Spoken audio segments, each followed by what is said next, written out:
Friday night, it is 49ers Packers prediction time. And my question is, how nervous are you right now? I'm not nervous at all. I've been around town tonight. People are ready for the game. I had people yelling score predictions to me on the sidewalk. And guess what? I'm going to have a score prediction for you in just a few minutes. But how ready is the Bay Area? How ready is San Francisco? Here's San Francisco City Hall. This taken just a few minutes ago. Illuminated in the red and gold, obviously, for the 49ers and their playoff game tomorrow against the Packers. Fun fact for you, San Francisco City Hall used to be the California state capitol, and the dome is taller than our nation's capital in Washington, D.C. If you've ever had a chance to go inside San Francisco City Hall, you've probably been amazed by just the sheer magnitude of it when you walk in there. It really is some nice, what do they call it? Beaux Arts architecture. Don't correct me if I'm wrong. I'm not an old architecture expert, but San Francisco City Hall lit up in the red and gold. I'm going to text my friend and ask him if Coit Tower is too. I was actually just at the San Francisco Italian Athletic Club. Shout out to the guys over there in North Beach for dinner. I should have taken a peek at Coit Tower on my way out. Last night, Coit Tower was not illuminated in red and gold. I think they normally just do Coit Tower in red, but City Hall, of course, got both of the colors for the 49ers. So this is the 49ers Packers prediction. This is the Are You Nervous show. This is our last chance before game day to go through some of the nuts and bolts of this matchup. The 49ers are heavy favorites, 9.5 to 10 points based on where you look. The 49ers are favorites because their offense is better than Green Bay's, and their defense is significantly better than Green Bay's. This is from my early week preview matchup. You can see the ranks of the offenses since week 9, the 49ers at the top and the Packers number 2. I said since week 9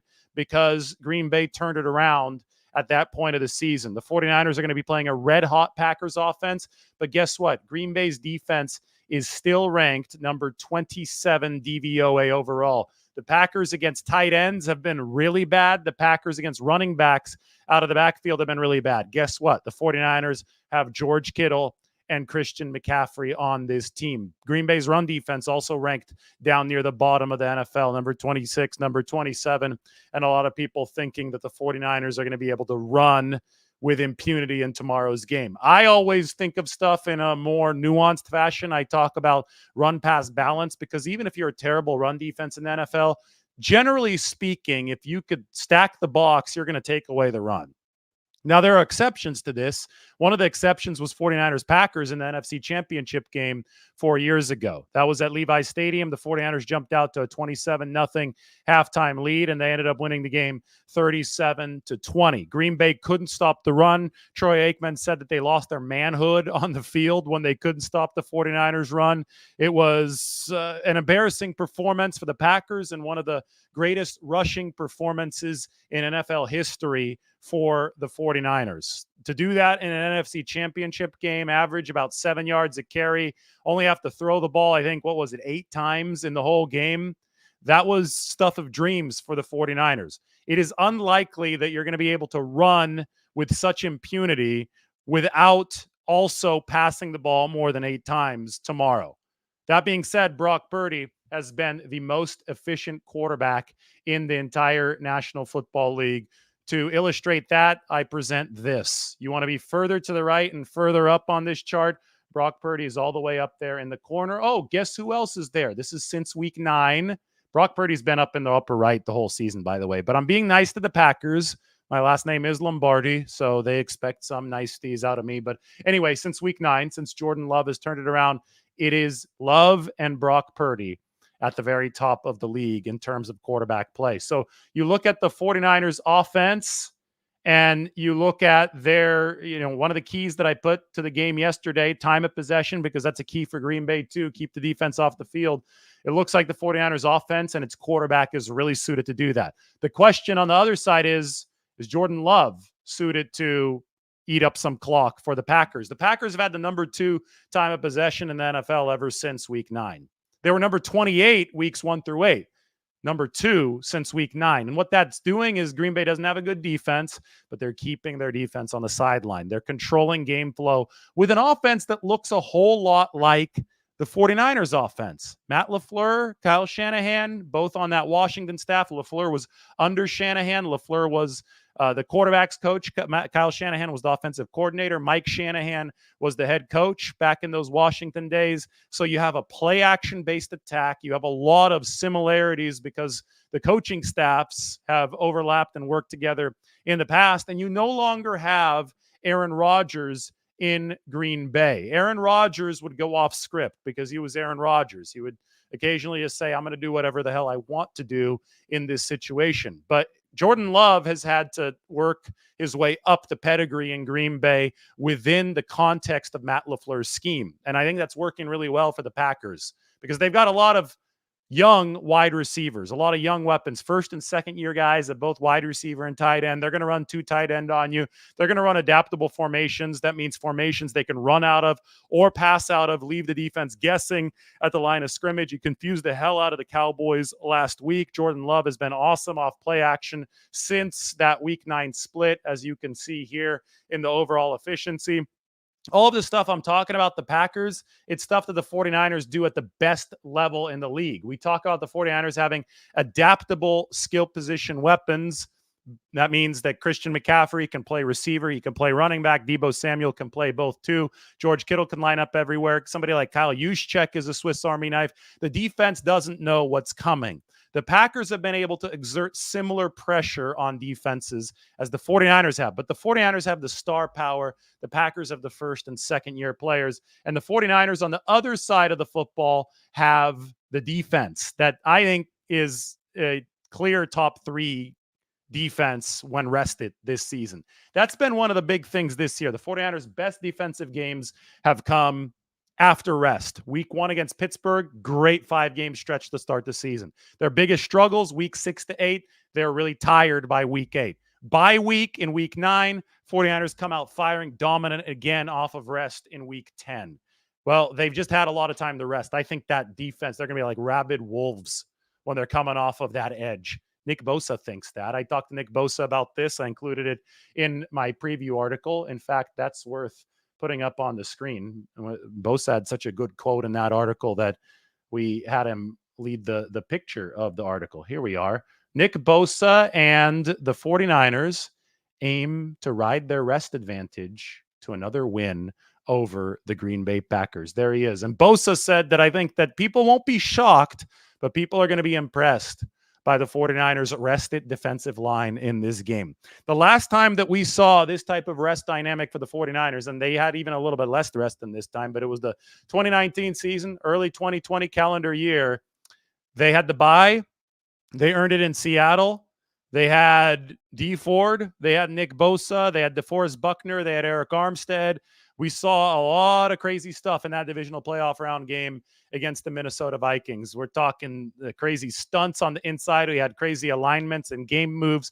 Late in that game, when they had forced the Minnesota Vikings into pass-only mode with a big 17-point lead, the 49ers lined Dee Ford, a 240 to 245-pound edge rusher, up inside at defensive tackle, highly unusual, and they lined Nick Bosa up with him on the inside. So that you had 2 defensive ends on the inside, and you'd run the bigger tackle-like figure like Eric Armstead in the NASCAR package on the outside. And you sent both of these defensive ends working against offensive guards.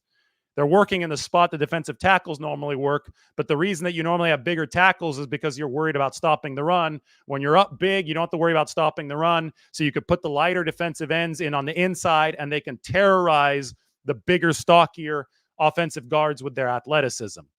The 49ers no longer have Dee Ford, but they have the capability to get out ahead of the Packers, and they're extremely fresh defensively. And we've already seen them dabble with Chase Young playing on the inside, right next to Nick Bosa. They could start doing creative stuff, and they could say, hey, let's meet at the quarterback tomorrow. Jordan Love has not seen the type of pressure that the 49ers are capable of generating against him with their front four tomorrow. And a rested 49ers front four, the data shows us this year that these guys can be the top unit in the league. They come in waves. They come with talent across the board. Javon Hargrave is a better pass rusher than DeForest Buckner was for the 49ers. Eric Armstead has dominated the Packers over the past 2 playoff appearances against them. That was in 2019 season and the 2021 season. 8 pressures, 3 sacks for Eric Armstead over those 2 games. And he's coming back. He's been a full participant at practice.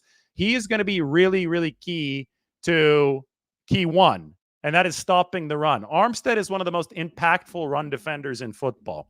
That 2021 season when the 49ers beat the Packers in the Snow Globe game, which I'm going to pull up right now, Eric Armstead, he moved inside the defensive tackle about midway through that year. The 49ers had a poor run defense to begin that year. After Eric Armstead moved inside, they had the number 1 run defense in the entire league. And it ended up with this victory in Green Bay, 13-10 over the Packers. The people who are worried about the rain right now in the Bay Area, there's a chance it might rain. I get it. Remember that the last time these 2 teams played, they played in a goddamn snow globe. It was icy. It was negative temperatures with these kind of conditions at the winning kick. So while the rest of the country freezes right now, in California, we got 60-something degree weather, and oh, God, it might rain. Who cares? This is football. Go out, play in the rain, win in the rain. It doesn't matter. Both teams have to deal with those conditions. I understand writing about the weather 2 years ago when the 49ers had to deal with this in Green Bay. It doesn't make a whole lot of sense to write about the weather right now because it's not going to be some kind of torrential downpour. It's going to be wet Northern California January weather. Several 49ers teams in the past who have won Super Bowls had home field advantage at Candlestick Park and had to deal with some wet weather. These 49ers can deal with the same thing, and if they can't, they're not worthy of this moment. This, though, is a moment in time. This is huge. This is the postseason with a hungry football team that is a Super Bowl favorite, and the 49ers have cleared the path for their return to the Super Bowl. They have the number 1 seed. They're better than the Green Bay Packers. They're better than the Detroit Lions. They're better than the Tampa Bay Buccaneers. The path back to the Super Bowl, it's in Las Vegas this year, is clear, and now the 49ers need to take care of business. That does not mean that they are immune to an upset. And the Dallas Cowboys were upset last week. But I'll tell you one thing, the 49ers are a hell of a lot better than the Dallas Cowboys. So whatever Green Bay was able to do against Dallas last week, they're probably not going to be able to do it again against the 49ers this week. You have a better San Francisco defense, a more disciplined defense. It's not a boomer bust unit. And one difference between the 49ers and the Cowboys is that Brock Purdy is a world's better quarterback than Dak Prescott. So the number 27 Green Bay defense is going to have to go up against one of the top quarterbacks in the game versus having to go up against Dak Prescott last week. Dak Prescott is not one of the top quarterbacks in the NFL. So Purdy, to me, so much of it lies with his ability to distribute efficiently against this Green Bay team. You have the weapons on offense for the 49ers to be able to stretch the Packers thin. The Packers have really, really struggled to cover at the linebacker level. Quay Walker's given up 500 yards in coverage. Devondre Campbell's given up a 135.7 passer rating into his coverage. 2 years ago in the game that's up on the screen, the Snow Globe game, the 49ers picked on Devondre Campbell, who at the time was in the prime of his career. He's past that now, but they picked on him on the game-winning drive. Split out George Kittle, slot receiver, man coverage, Devondre Campbell, boom, Jimmy Garoppolo hits George Kittle on the in-breaking route that sets into motion what we see up on the screen right there. That is the Robbie Gould game-winning field goal. So the 49ers need to continue to capitalize on this same Green Bay defensive weakness. They're number 26 against tight ends, number 27 against running backs. Jair Alexander is playing possibly on a bum ankle for Green Bay. He's their best cornerback. So if that all is the case, then the 49ers need to distribute the ball very efficiently against the Green Bay defense that's not going to be able to cover everything that this 49ers juggernaut has to offer. For that to happen, though, the 49ers are going to have to neutralize the Packers' pass rush. That's Kenny Clark, the defensive tackle, 97 in the middle, and Rashawn Gary, the number 10 rated pass rushing edge rusher in the game. The 49ers' weakness on offense is their offensive line. It's not ranked better than 20 in any metric. Brock Purdy, though, has been able to overcome this. And that's why it's so ridiculous to say that everything is set up for him, because out of the remaining offensive lines in the league, he may be working behind the worst pass protecting offensive line. But Brock Purdy has been able to overcome this to distribute the ball efficiently. He's going to have to continue to do that so the 49ers can celebrate something like this tomorrow. Now, I don't expect there to be this kind of snow, and I don't expect the game to be as close as the one that you see on the screen. I think the 49ers are going to win by a little bit more. You already know yesterday when I asked, will the 49ers beat the Packers?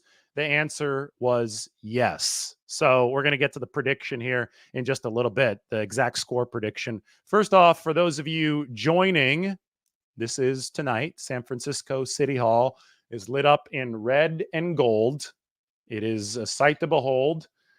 I believe that they lit up Coit Tower too, but I don't have visual confirmation of that just yet. I was going to reach out to one of my friends who is in the North Beach area right now to let me know. But San Francisco City Hall tonight lit up in red and gold ahead of this 49ers playoff run. It is definitely inspiring stuff. By the way, food, deli board today. This is you saw the 49er written on the wrapping.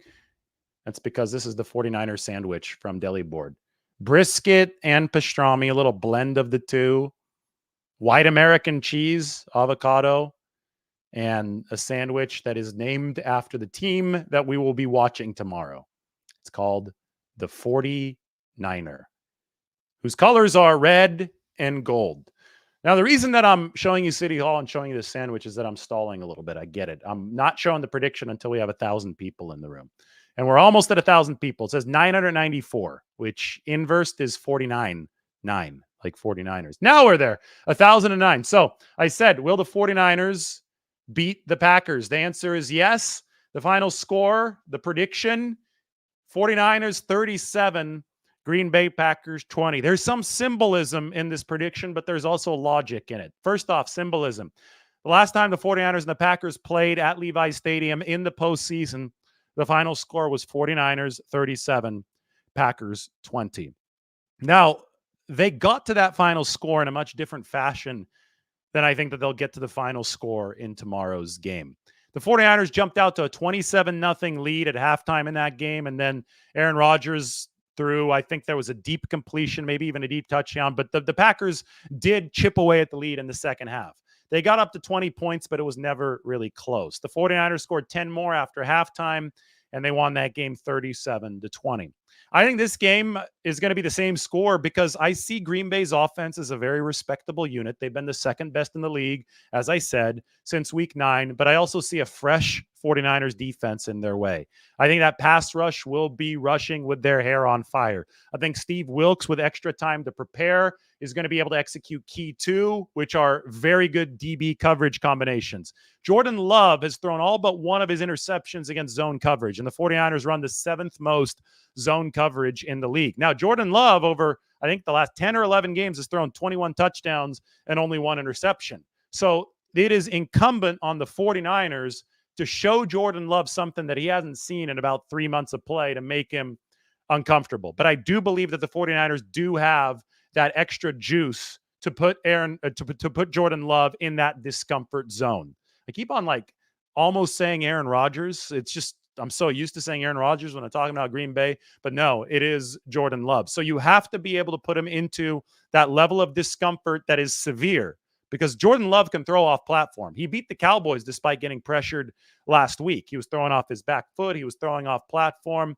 There was some impressive stuff from Jordan Love in that game against the Dallas Cowboys. So the 49ers have to be good on the coverage combinations as well as in the pass rush, because even when they do pressure Love, he can still get off some good throws. But anyway, the reason I think the Packers are only going to score 20 is because I think the 49ers are going to execute enough of key 2 and enough of key 1, stopping the run and Aaron Jones, because that's so big as far as diffusing the pass rush and keeping the 49ers off balance. I think the 49ers will be able to execute both of these keys well enough to pass rush very effectively and show Jordan Love some pressure that he hasn't seen in at least 3 months. And if that happens, you can hold Green Bay to about 20 points. On the other side of the ball, well, again, Green Bay is so bad defensively this year. 26 against tight ends, 27 against running backs. And Brock Purdy has been so damn good at quarterback for the 49ers. Case in point right here. This is one of the 5 best QB seasons that we've ever seen. This is adjusted version of adjusted net yards per attempt. You have Purdy behind only 04 Manning, 84 Marino, 2011 Aaron Rodgers, and ahead of 07 Tom Brady. I think this is a quarterback and this is an offense for the 49ers that can give the number 27 ranked defense a hard time. And if that ends up coming to fruition, I think the 49ers score 30 plus. Now, the same caveats apply to any playoff game or any football game for that matter. You've got to hold on to the football. You can't start coughing it up on special teams. The 49ers have a very unusual advantage in special teams every time they play the Packers because Green Bay is so damn bad at special teams. And that reared its ugly head in 2021. I was just talking to somebody about this at the San Francisco Italian Athletic Club. We're talking about the 49ers Seahawks games of 2021 and how special teams lost the 49ers both of those games. The special teams unit was terrible. They didn't bring back their coordinator, Richard Hightower, after that season. But in the biggest moment in the divisional playoffs against the Packers, it was actually special teams that year that won the 49ers the game. Jimmy Ward had a blocked field goal against Green Bay. Jordan Willis had the blocked punt that Talanoa Hufanga scooped up and scored with. And then obviously you had one of the great moments in 49ers playoff history, thanks to Mr. Robbie Gould, Mr. Robbie Red and Gold himself right here. You had the snow globe moment. And I remember that Robbie Gould is named after the 49ers colors, gold, spelled differently, of course, but he's wearing the red and gold. And City Hall is the same colors. Anyway, you had that moment and you had special teams just hold serve and do more than that for the 49ers against the Packers. And it turns out that the 49ers had the number 26 ranked special teams that year, which is not good, but Green Bay was ranked number 31. And there you have it. 49ers special teams prevailed at Lambeau Field. This season, 49ers are the number 26 ranked special teams. Green Bay is ranked number 31. You think the 49ers have issues or worries about Jake Moody, a rookie kicker. The problems have bigger worries about their rookie kicker, Anders Carlson.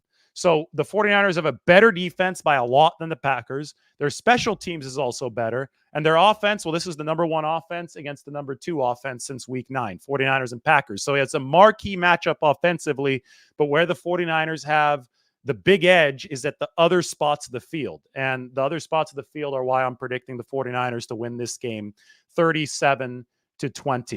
Key 5, by the way, was special teams. So the 5 keys were stop the run, DB coverage combinations, distribute the ball efficiently, time of possession, and special teams for the 49ers. Will they beat the Packers? The answer is yes. They will beat the Green Bay Packers. So there you have it. Those are my predictions for what's going to happen. This is from Bree McDonald of the 49ers. This is a look at the field getting painted this week. The end zones are in red. That's what they do in playoff mode. The saloon font has been back for a while. You can see the saloon font in the end zone. That's been a regular season fixture, but they've added the red paint now and the NFC logo. Tomorrow, I'm going to get to the stadium nice and early. We'll do our stadium tour, which I do on road games and for playoff home games. The stadium tour, we'll get to see Levi's early on in all of its glory. Even if it's raining, I'm going to brave the elements and do the stadium tour for you tomorrow at Levi's Stadium. 5:15 p.m. kickoff, 49ers and the Packers. And I wish I could show you a little bit more. Maybe I have it right here. I want to find... Oh, we got to... Why don't we go through here? I need a little bit of a break talking. We're going to talk about Jordan Love and Brock Purdy. I'm going to show you one of the better sandwiches in San Francisco. So I'm going to play a video right now, give myself a little bit of a break. I know a lot of you missed this one. I posted it at a slower time of the day earlier this week, but watch for a couple minutes, get another food recommendation, and we'll go from there. In San Francisco, let's get that cable car in the shot behind us. We're in North Beach right now. By the way, I just had the best breakfast sandwich that I've ever eaten. And yesterday I might have had the best breakfast burrito I've ever eaten in the Mission. I want to talk about that because the breakfast burrito is actually from a place called Bandit in the Mission, and it reminded me of Jordan Love, and the 49ers are facing Jordan Love this weekend. Why? Because anytime there's a quarterback from Bakersfield, Bakersfield, the city in California, I call him the Bakersfield Bandit. So Jordan Love, Liberty High School, Bakersfield, California, the Bakersfield Bandit against the 49ers. In the past, we've had Frank Gifford from Bakersfield, Cody Kessler, remember him, USC quarterback, went on to play a little bit in the NFL. And obviously the Carr brothers from Bakersfield as well. Anyway, Jordan Love is going to give the 49ers a big challenge because he's surging right now. If we want to delve a little bit deeper into what might work against him, he's been more effective against man coverage than zone coverage this year. Against man coverage, 23 touchdowns, only 1 interception. Against zone coverage, 8 touchdowns, 10 interceptions. The Cowboys ran a ton of zone last week and he torched them though. So it's not just any zone coverage against Jordan Love. It's got to be good zone coverage. You have to stop the run. To stop the run, to have some fun. He's got a good offensive line in front of him, but if you stop the run, I think the 49ers can win some battles against the Green Bay Packers up front. The 49ers run a ton of zone defense. I would say probably number 7 or number 8 highest zone defense rate in the league. So they should be well equipped to combat Jordan Love, but it all comes down to that run defense because that unlocks everything else for the 49ers. So anyway, that breakfast burrito from Bandit, not to be mistaken with the Bakersfield Bandit. And then, well, if you want the top class breakfast sandwich experience, you come out to North Beach to Les Sandwich, where Elias will make you something that you won't forget. He snuck mascarpone cheese into my breakfast sandwich on the soft roll today. Surprised me. I didn't know. There was something really good in it, and it was mascarpone cheese. True to the Italian roots of this neighborhood. Check it out, and we'll talk to you soon. All right, there we go. Nice little break. That was much needed. I've been talking for 25 minutes straight. So try out those places. The food was good this week. Again, there's people on the sidewalk is yelling out score predictions. I didn't hear anybody predicting the 49ers to lose. Turns out that real life is not like Twitter where, geez, I mean, you would think that the Packers are a undefeated juggernaut based on some of this talk that I had been seeing. But my 49ers Packers prediction does not go along with that. But the 49ers do have to stop Aaron Jones tomorrow. I have this up here, the Aaron Jones question. I think it's going to be a huge game for Fred Warner and Dre Greenlaw. Big test for them. Greenlaw should play. Those of you who are wondering, 49ers healthy as they've been in a long time. One of their healthiest games in franchise history. I mean, you only have one player on the active roster who's going to be out in Cleveland Farrell. But whenever you're talking about an adaptable offense, to defend an adaptable offense, you need your most adaptable defenders to play good games. So against the 49ers, I talked about Quay Walker and Devondre Campbell, and I think that San Francisco's big advantages over those two Green Bay linebackers. I don't think the Packers have as big of an advantage against Fred Warner and Dre Greenlaw. So when you have depth and adaptability like the Packers do and like the 49ers do, look at the other side linebackers. And obviously Warner's the best in the game. Greenlaw has played a lot of this season hurt. And I think that it's imperative to consider that whenever he has practiced and played, he's played a lot better than when he hasn't practiced and played. The crowning example of that is the Arizona game, which happened in week 16, I think that was. He didn't play well there. He also didn't practice leading up to that game. Might have gotten in for a cup of tea at the Friday practice before the 49ers traveled. But I think Dre, for him, it's really important to practice, get the schematics down, make sure that he's well-versed with the game plan, and then he could run out there and hit people, and he could terrorize other offenses, and he's Dre Greenlaw. So Greenlaw has practiced this week despite the Achilles tendonitis. The 49ers have had to protect him from himself. He's been so eager to get out there. And I think that he's going to be such a focal point in this game, and so is Fred Warner. Look out for those two guys. Offensively, Mike just texted me. He said, expect a Debo game tomorrow. So if Debo is a big game tomorrow, we can all credit Mike because Mike called it right now. I tend to look at the 49ers offense from a big picture perspective. I don't know who's going to have a big game because I don't know who Green Bay is going to try to shut down. And usually the 49ers go to whoever the defense isn't trying to shut down because that's who's going to be open. But it wouldn't surprise me if Deebo Samuel was a battering ram in this game tomorrow. Remember that it is now an even year again. We're in 2024, but we can say odd season Deebo. 2019, 2021, 2023, he has been dominant and he has lived for the big moment. You can expect him to be fresh tomorrow too, because he's had a couple weeks now to rest. And a player that is a bulldog, who's a battering ram, that extra freshness is going to be really big. I expect a fully charged 49ers defensive line, and I expect some yak yards for a team that will be fresh and ready to inflict some bruises on a Green Bay team that's coming off of a short week, that had to travel from Dallas, the frigid Green Bay, to the Bay Area. It's a lot of air miles on Green Bay in a short week. That is, has had to win a lot of games recently, has had to play really hard over the stretch of time. The 49ers in 2021 were in a similar boat to Green Bay, and they ultimately ran out of gas against the Rams. Obviously, the 49ers lost to the Packers, so you have to be wary of the upset if you're the 49ers. But the point is that you'd much rather play rested than tired. And I think that the 49ers are definitely rested and not tired as we speak right now. And that's so big for this team. Speaking to Bosa, talking to Chase Young, I talked to a lot of guys in the locker room. There's a lot of excitement about how fresh the 49ers are because they have a track record of playing so well defensively when they have been fresh. And you better be fresh against a team of young guys like the Packers that has nothing to lose coming against you. A lot of talented receivers, from Romeo Doubs to Christian Watson, obviously Aaron Jones, the backfield, Jordan Love throwing to them, Dontavian Wicks got a touchdown against the Cowboys. 49ers are going to have to play a good game in coverage. The coverage combo is going to have to be on point, and they're going to have to execute at the line of scrimmage a nice team defensive effort. I'm moving back to a 49ers Q&A. Spencer is pumped to see his first 49ers game tomorrow.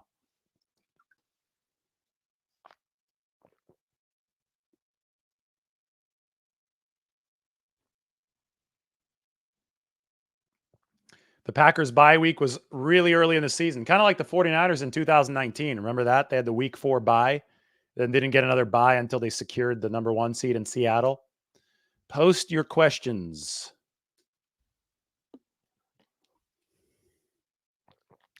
The 49ers will not have their throwbacks. Typically, the NFL doesn't allow the throwbacks in the playoffs. You'd have to probably put in a very special petition that would probably be denied. So I think the 49ers are going to be wearing the standard reds with the gold pants. See, this is the kind of stuff that we like from Go for Broke, who posts some of the most insightful comments. If the 49ers win tomorrow, they'll tie Green Bay and New England for the most playoff wins and will extend their record amount of NFC championship game appearances to 19, 3 more than the next nearest team. So there's a lot on the line tomorrow. Green Bay's got 37 playoff wins. The 49ers have 36. If the Packers win, then the Packers are going to stretch that to a 2-game lead. They'll have 38, and the 49ers will still be at 36, which means that the 49ers won't be able to catch Green Bay until next season at the soonest. And that would be only if they won 2 playoff games and Green Bay didn't win any, or if the 49ers won 3 and the Packers only won 1. Either way, it's a lot harder to catch up in one season with a 2-game deficit than 1. But if the 49ers win tomorrow, the Packers will stay stuck at 37. The 49ers will be tied at 37, and the 49ers will have a chance to take the all-time lead with 38 in the NFC Championship game.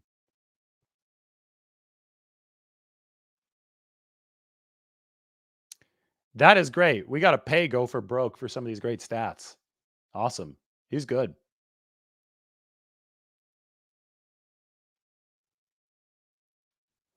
The playoff meeting that's happened the most times, 10 times. Yeah, and, there's this between 49ers and Packers. Wrong screenshot. This one right here. There is, I got one more. Hold on. I mean, if we really want to go into the history, then let's go into the history. There's this. The family fight. This was 25 years ago this month. 49ers Packers at Candlestick. I was at Candlestick a little bit earlier this week. I did a video from Candlestick. There's more coming from Candlestick, by the way. Just didn't want to bust it out yet. We've got some history to cover. And the 49ers, if they win this, they're going to host the NFC Championship game. So I thought I would delve a little bit further into the history. I got some friends tailgating at the game tomorrow that are doing homemade crab sandwiches, and they're bummed that my wife Margot won't be there. She can't make it to the game tomorrow. I think she can make it to the NFC Championship game, but they're asking me about, is she going to come to the tailgate? And I'm like, I don't think so. I don't think she's going to be there, but I may have to step out to get some crab sandwiches. Shout out to Mackenzie and Connor. I don't think they're watching right now because they're texting me, but anyway, what's everybody making at the tailgate tomorrow? Those of you who are going, how are you celebrating the game tomorrow? You can put that in the comment section.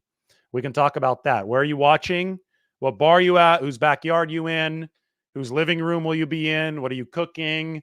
How excited are you for the 49ers and the Packers in the playoffs? Any concern about the rest versus rust factor? I don't think so. I think you just got to go out and play. You'd rather be rested and try to manage any potential rust than not be rested and try to manage whatever, not be rusty, I guess. But be tired. Rusty and tired, not rusty, but tired is worse than rusty, but rested, right? You'd rather be rested because you can work off rust over the course of a game. I don't think it's going to be an issue. The 49ers practiced hard last week to make sure that they were ready for this, and they took some more time off to make sure they were fresh. You want me to make you less nervous? Well, the Packers have the number 27 defense and the 49ers have a top 3 defense. 49ers have the number 1 offense in the league. There's nobody better than them. The Packers don't have a special teams unit built to steal a game. Those are 3 reasons for you. 49ers are 10-point favorites. There's 4 reasons for you. What broadcast is showing the game? It's going to be Fox, right? Yeah, it's Fox's number 1 crew. It's going to be Burkhart, Greg Olson, Aaron Andrews, and Tom Rinaldi. The Niners bar in DC. I didn't know there was one in DC. I figured there was one. I just didn't know where it was. Town Tavern. Cool. Armstead and McCaffrey have fresh legs. Yes, they do. This is a good question. How much of an impact do you think the 49ers offensive scheme similarities will help aid their defense tomorrow? I think, I asked this to Fred Warner. This is a good question. I actually asked this one myself, and he said, this is significant. He said the practices that happened last week, they were before the Packers won, but the 49ers were going ones versus ones. So the first team offense was playing the first team defense, and the first team defense, after they found out the opponent was going to be the Packers the next day or 2 days later, it was on Sunday, the first team defense actually was like, oh, wow, we just practiced against a similar play action based balanced scheme. So we've already sharpened the sword. So I think that it is significant that the 49ers have had all those great training camp battles against their own offense, since it's related to what Matt LaFleur and the Green Bay Packers are doing. David Butler just bought tickets. He's heading up from Temecula in the morning. Good thing it's a 5 p.m. game. Should give you, are you going to drive from Temecula? It's a long way. Hopefully you're flying. It's a long drive, man, right? That's got to be, it's got to be 7 hours, right, from Temecula, I would think. I guess, like, if you're leaving in the morning and you leave at 7, you could get there at 1 p.m. I guess you'll be fine, but it's still a long drive. I get it, though. I get it. If you want to drive, I get it. I'm not criticizing you. I'm just worried that it's kind of far. It might be raining, so be safe on that drive.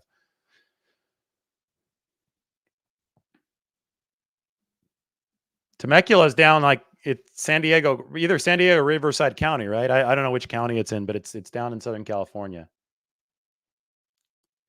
8-hour drive, North San Diego.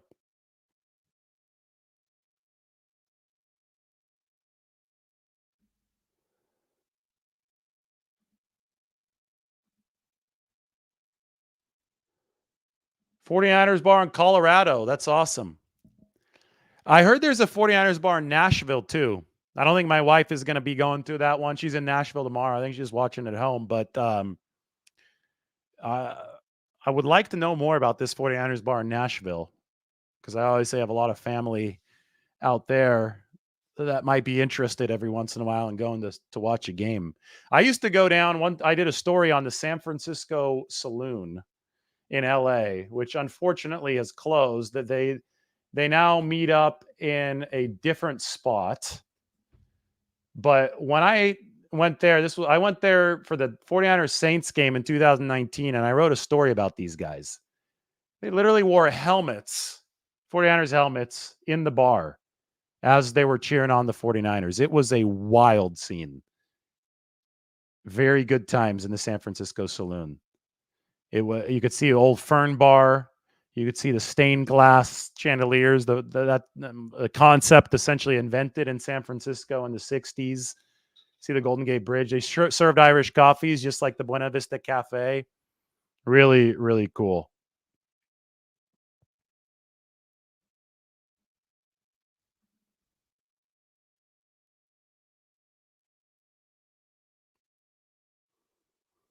We got somebody driving up from LA. Awesome.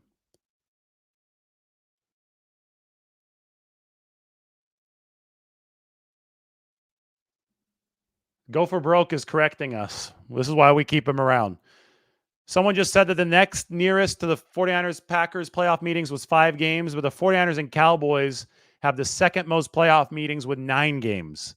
They're not going to tie the 49ers Packers record this year because the Cowboys have been eliminated. But the 49ers and Cowboys played in January of 71, 72, 73.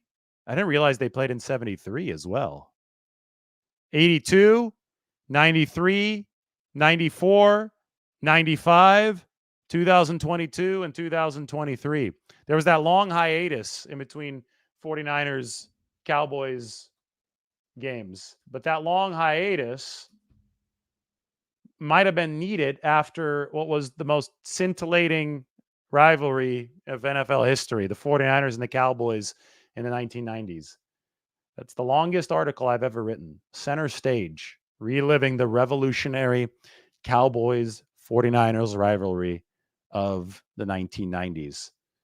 But this is more of a Packers theme that we need to put in here. So that's why we have Bosa.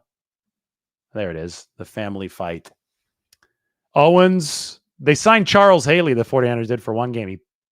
They paid him $10,000 to come out of retirement, play one game. And it was worth it because he pressured Brett Favre into a Lee Woodall interception. And in a game that you win by the skin of your teeth, I think that every positive play matters.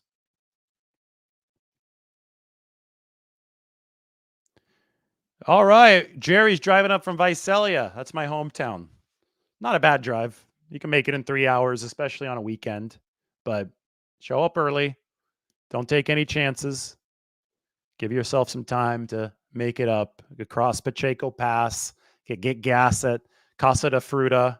Go through Gilroy. Yes, Margot has a 49ers jersey. That's all I have to say about that. Maybe you'll see her in the jersey.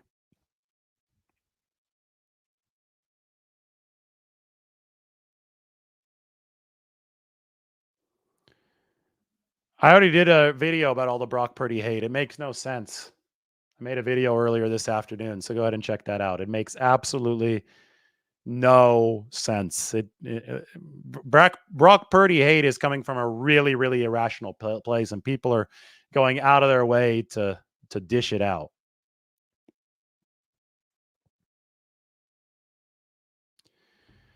So door to door for me, when I drive from San Francisco to Levi's, I can make it in 41 minutes without traffic. I've done it in under 40 after night games, or I guess after every game is a night game, because even if it's a 1 o'clock game, I'm there working until it's pretty late, and it's Sunday, so there's not a lot of traffic. So I'll hit 101 and I'll cruise, right? I mean, there's no stoplights that are issues either because it's late at night. There are no cars around. But it could take a lot longer if you're trying to drive during the day. That being said, I take BART now. I put my bike on BART and I work because you can take BART all the way down to Milpitas. And some fans have already run into me on BART. It's kind of funny. Like I start talking to people about the 49ers on BART, but I'll take it down to Milpitas and then I'll bike from Milpitas. It's 6 miles. Got to work on my legs. You can't skip leg day to the stadium. That way I can work on my articles on the train and I don't have to worry about driving. And it's pretty cool. It's a neat little break in my day to where I could catch up on stuff and not be distracted by everything.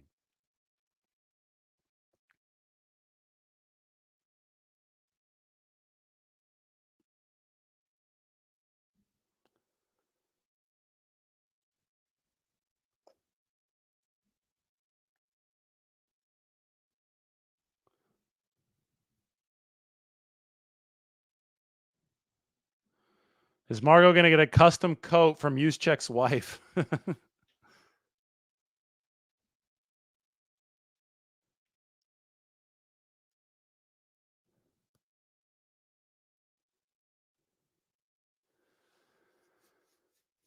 I have been covering the 49ers since 2017, since the first year that Kyle Shanahan and John Lynch came along. Which reminds me that if you missed it, I usually spend these prediction videos going over the week of work. This is what I wrote and came out this week, how a Stanford professor helped lay the foundation for this 49ers era. This is origin story type of stuff.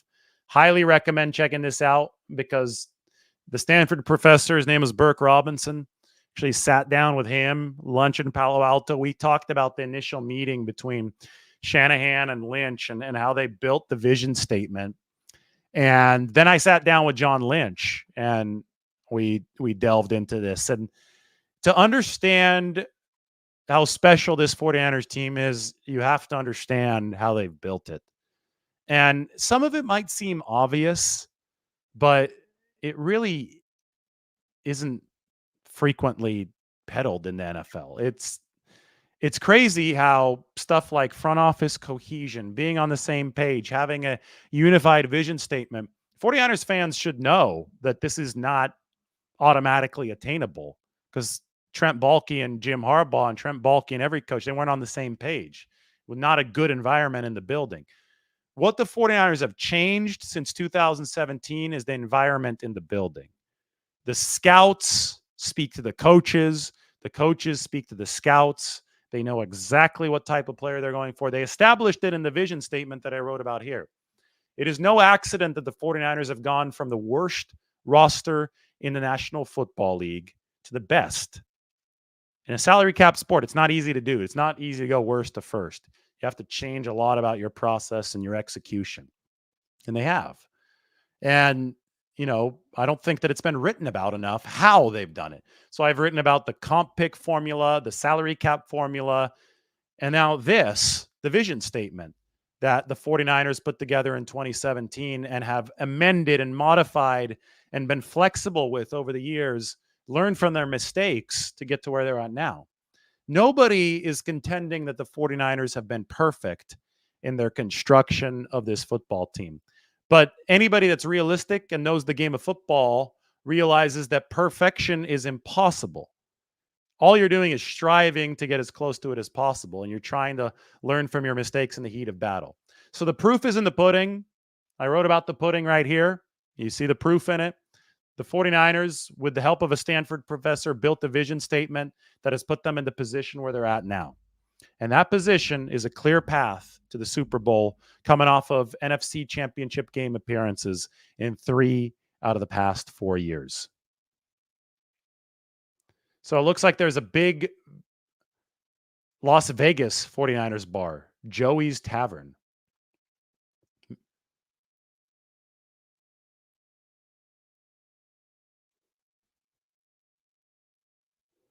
Who on defense needs to show up the most for this game?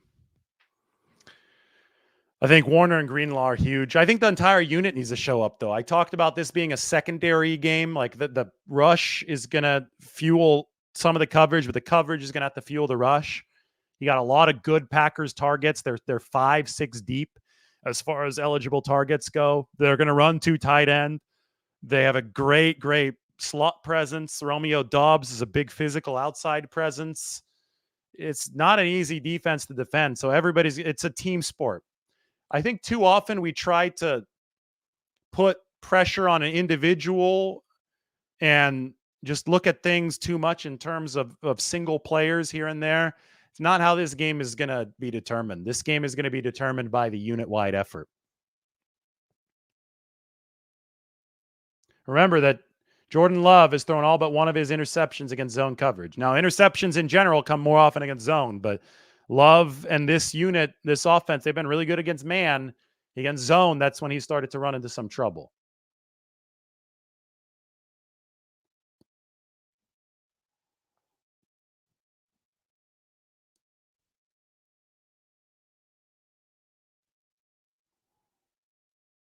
Pass rush will indeed be critical.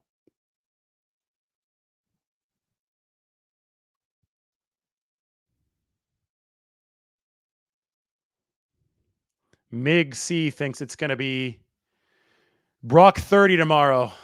Primetime national TV audience. We shall see. Anyway, the prediction 49ers, Packers 37-20. Everybody, thanks for watching. I went a little bit longer this time just for you, but I hope you're not too nervous. Tomorrow's a big game. We'll talk to everybody soon.